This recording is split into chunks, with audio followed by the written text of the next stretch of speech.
Bem-vindos à parte 3 aqui da nossa palestra. Vocês chegaram até aqui, quer dizer que foram com a minha cara, muito obrigado.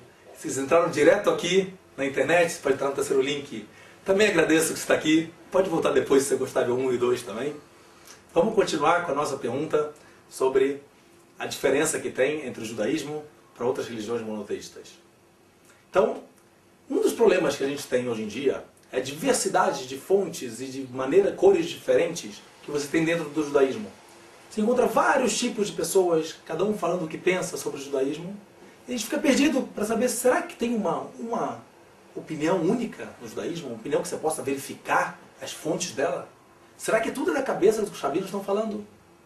A resposta é, não é da cabeça dos rabinos. Em geral, todas as respostas e todas as explicações que a gente tem da Bíblia são explicações que foram passadas de geração em geração. Desde que teve a revelação de Deus para o povo inteiro no Monte Sinai, há mais de 3.000 anos atrás, até hoje em dia, não existiu uma geração que não fossem publicados livros, que tivessem grandes rabinos, grandes estudiosos de Torá, que a gente sabe o nome deles, aonde viveram. Tivemos de grandes rabinos na Espanha, em Portugal, o famoso Silvio Santos, Abravanel. Ele é descendente de uma família chamada Abravanel. Tinha um grande comentarista da Torá, que escreveu um livro no ano 1500, no século XVI, escreveu um livro explicando a Torá inteira. Vou fazer um parênteses para explicar um pouquinho, para saber quem era o Abravanel. Todo mundo aqui conhece, vocês vão gostar de escutar um pouquinho da história do Abravanel. Abravanel vinha de uma família muito rica. Eles eram próximos ao reinado de Portugal. Não só próximos, como o pai dele, que escreveu o comentário do Abravanel, era o conselheiro do rei de Portugal. Então, ele vivia no meio da riqueza, no meio dessa luxúria e dessa fartura. E ele conta que com 18 anos, com 18 anos ele escreveu o comentário dele da Bíblia inteira. O comentário dele é um comentário muito difícil. Poucas pessoas conseguem entender esse comentário. Ele começa a fazer perguntas sobre certos versículos da Torá. Uma pergunta, 2 perguntas, 3 perguntas, 4 perguntas, 5 perguntas, 10 perguntas sobre a primeira palavra, o primeiro versículo da Torá, da Bíblia. Só num versículo ele encontra 10 perguntas. Cada pergunta, 1 hora para poder entender ela bem entendida. Quando você chegou na 10ª pergunta, você esqueceu as perguntas. Tem que outra vez voltar e ser outra vez trabalhar para você poder entender quais são as perguntas que ele está fazendo. E depois ele começa a responder de uma vez só as 10. Como um grande malabarista, uma informação espiritual.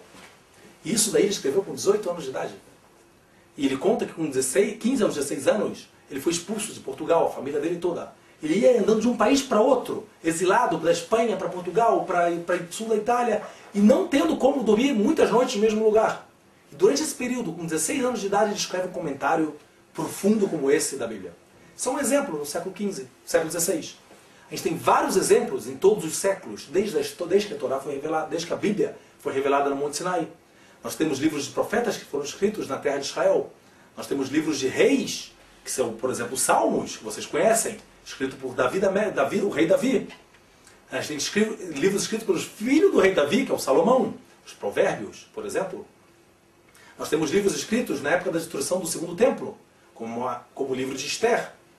A gente tem livros escritos também, bem depois disso, como o nosso Talmud, no ano 700. Nós temos livros escritos no ano 200. Nós temos livros escritos no ano 1500, como o nosso Código de Leis.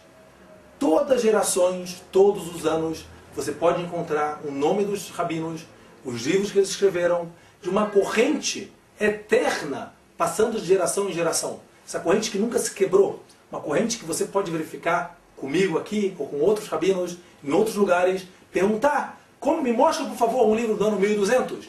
Pois não, vai te abrir um Rambam, vai te abrir um Rambam, alguns livros explicando toda essa Torá que foi recebida no Monte Sinai. Essa Torá, que a gente chama Torá, que é a Bíblia que a gente chama de Torá, essa Torá está escrito nela todos os códigos de vida de uma pessoa, que se aplicam até para o mundo moderno. Por exemplo, você tem na Torá dados sobre o Big Bang, como a origem do mundo. A explicação que o mundo começou do tamanho de um grão de mostarda. Isso fala no ano 1100, já está documentado no judaísmo. E hoje em dia está escrito isso na teoria do Big Bang.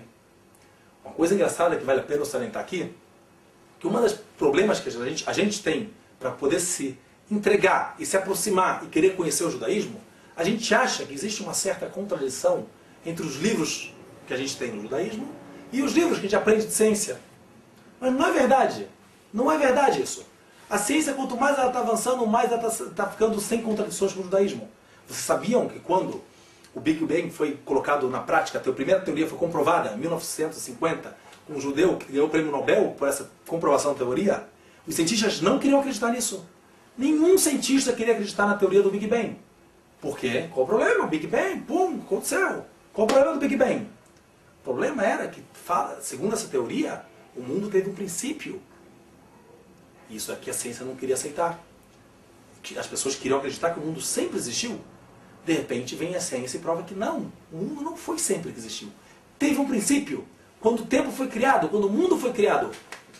Então, esse princípio foi contra a crença da maioria dos cientistas. Em 1950, 90% dos cientistas não acreditavam no Big Bang.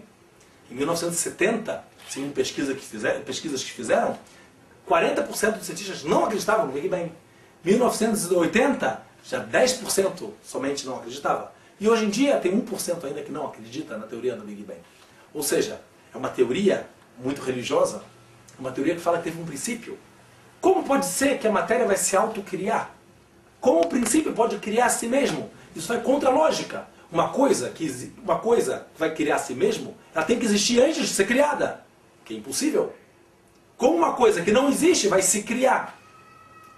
Interessante, não? Esse é o problema que tinha a teoria do Big Bang, que para a religião foi uma simples constatação que está escrito na nossa Bíblia. No princípio, Deus criou o mundo. Então, voltando aqui ao nosso centro da nossa discussão, vamos falar quais foram os comentários que foram falados pelos cientistas quando eles descobriram, quando foi comprovada a teoria do Big Bang.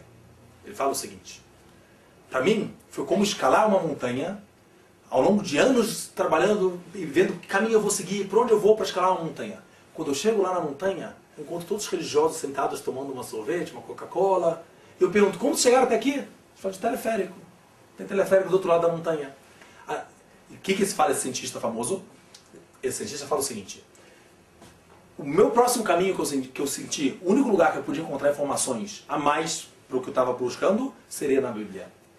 Muitos cientistas, quando chegam a um certo estágio de conhecimento, essas pessoas começam a buscar a espiritualidade para encher o mundo físico que eles têm.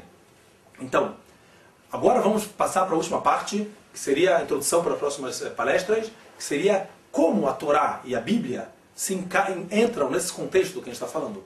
Como pode ser que a Torá vai me ajudar na minha vida material que eu tenho nesse mundo, meus amigos, minha faculdade, minha escola? Como eu posso agora deixar a Torá entrar na minha vida, a Bíblia entrar na minha vida de uma maneira lógica? Não quero acreditar antes, eu quero entender, eu quero participar, eu quero sentir que eu estou usando o meu intelecto. Então, bem-vindos aqui, prazer conhecer vocês e a gente segue nas próximas palestras.